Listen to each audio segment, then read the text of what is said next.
नमस्कार।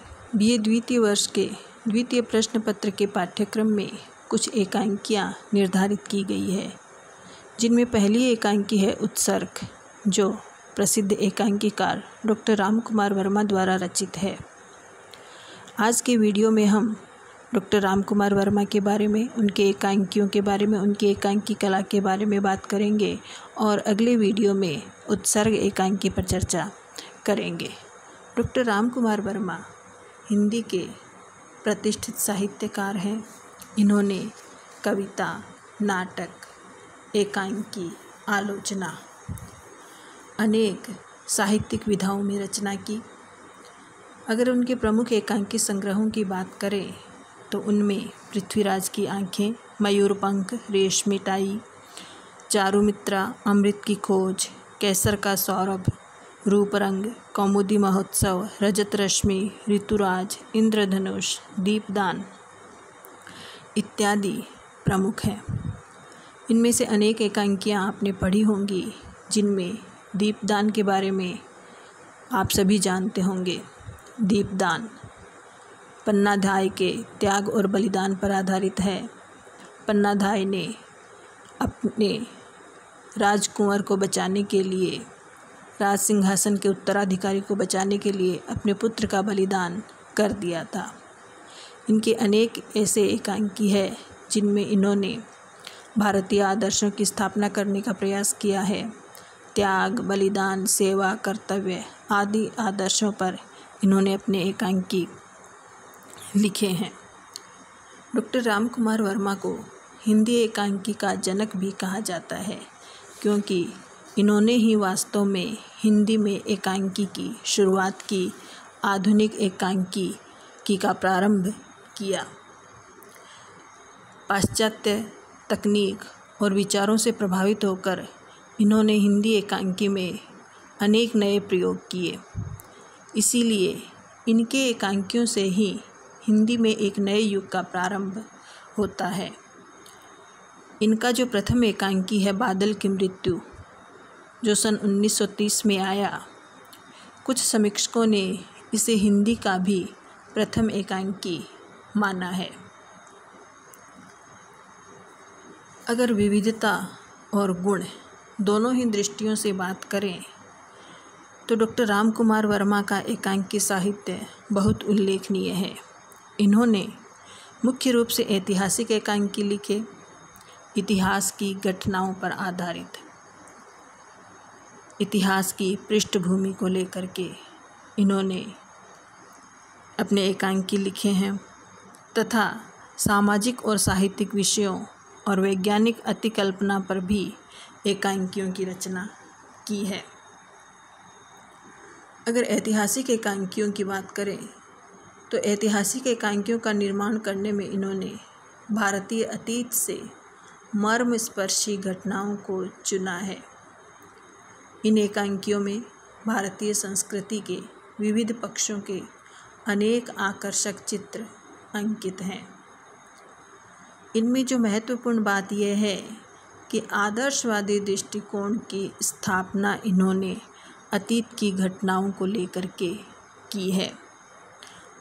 विशेषकर प्राचीन और मध्यकालीन भारतीय इतिहास की विभिन्न घटनाओं को आधार बना करके इन्होंने ऐतिहासिक एकांकियों में भारतीय संस्कृति के विविध पक्षों के मार्मिक चित्र खींचे हैं।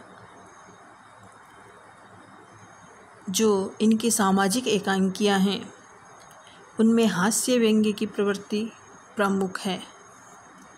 कुछ सामाजिक एकांकियों में प्रेम और सेक्स की समस्याओं पर भी प्रकाश डाला गया है। प्रेम और सेक्स की समस्याओं से संबंधित एकांकी भी इन्होंने लिखे हैं। जो इस प्रकार के एकांकी है उनमें मानसिक अंतर्द्वंद्व की आधारभूमि को लेकर के यथार्थवादी कलेवर में समाज और जीवन की वस्तु स्थिति तक पहुंचने का प्रयास है। डॉक्टर रामकुमार वर्मा ने जो एकांकी लिखे हैं वे रंगमंचीयता की दृष्टि से सफल है। बहुत सारे नाटक एकांकी ऐसे होते हैं जो पढ़ने की दृष्टि से, पठन और श्रवण की दृष्टि से तो उत्तम कहे जाते हैं, पर रंगमंच पर उनका मंचन, उनका अभिनय सफल नहीं हो पाता है। लेकिन डॉक्टर रामकुमार वर्मा ने जो एकांकी लिखे हैं, उन्होंने रंगमंच व्यवस्था को ध्यान में रखकर ही एकांकियों की रचना की है। इसलिए उनके एकांकी रंगमंचीयता की दृष्टि से पूरी तरह सफल है। उनकी जो कथा वस्तु है उसमें मंच सज्जा का भी ध्यान रखा गया है। इनके एकांकी कलात्मकता से संपन्न हैं, पूरी तरह से कलात्मक है। भाषा, संवाद, इन सब में इनकी कलात्मकता निखरी हुई दिखाई देती है। एकांकियों की भाषा जो है उसमें लालित्य और सजीवता के साथ ही कवित्व उत्पन्न किया गया है। चूँकि डॉक्टर रामकुमार वर्मा छायावाद के प्रसिद्ध कवि हैं, तो इनकी एकांकियों में जो भाषा प्रयुक्त की गई है उसमें भी इनके कवित्व का प्रभाव दिखाई देता है। इन्होंने एकांकियों में जो गीतों का प्रयोग किया है, पात्रों की मनोदशा का जो चित्रण किया है, कथानक में जिस प्रकार के मोड़ दिए हैं और रंगमंचीय संकेत दिए हैं, और जो संवादात्मक कुशलता, एकांकी और नाटक का प्राण माने जाते हैं संवाद, तो इनके जो संवादों में कुशलता दिखाई देती है, इन सब के द्वारा इन्होंने अपने एकांकियों में आधुनिकता का संचार किया है। वास्तव में एकांकी के क्षेत्र में आधुनिकता का प्रारंभ किया है। इन सभी में इन्होंने इस बात का ध्यान रखा है।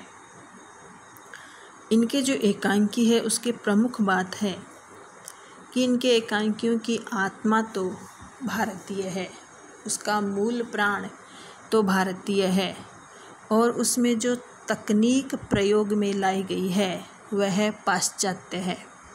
भारतीय आत्मा और पाश्चात्य तकनीक, इन दोनों का समन्वित रूप इनके एकांकियों में दिखाई देता है, और इन दोनों के समन्वित रूप से इन्होंने एकांकी कला में निखार उत्पन्न किया है।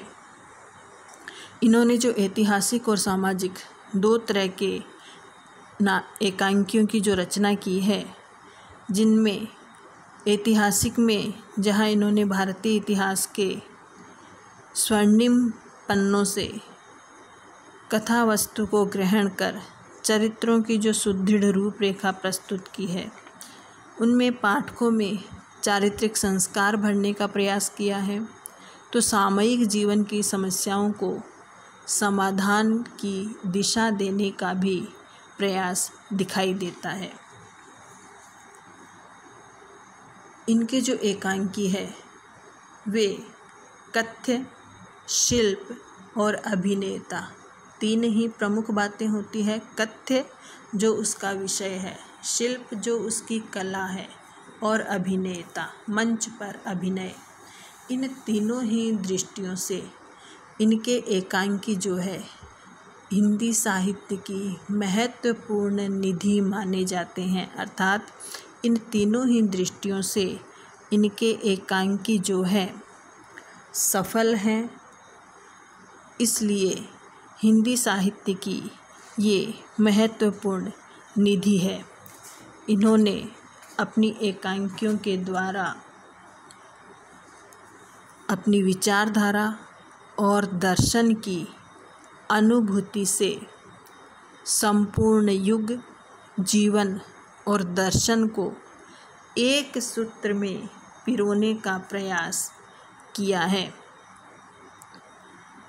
एकांकी साहित्य के विकास और वृद्धि में इन्होंने जो योगदान दिया है वह वास्तव में अविस्मरणीय है।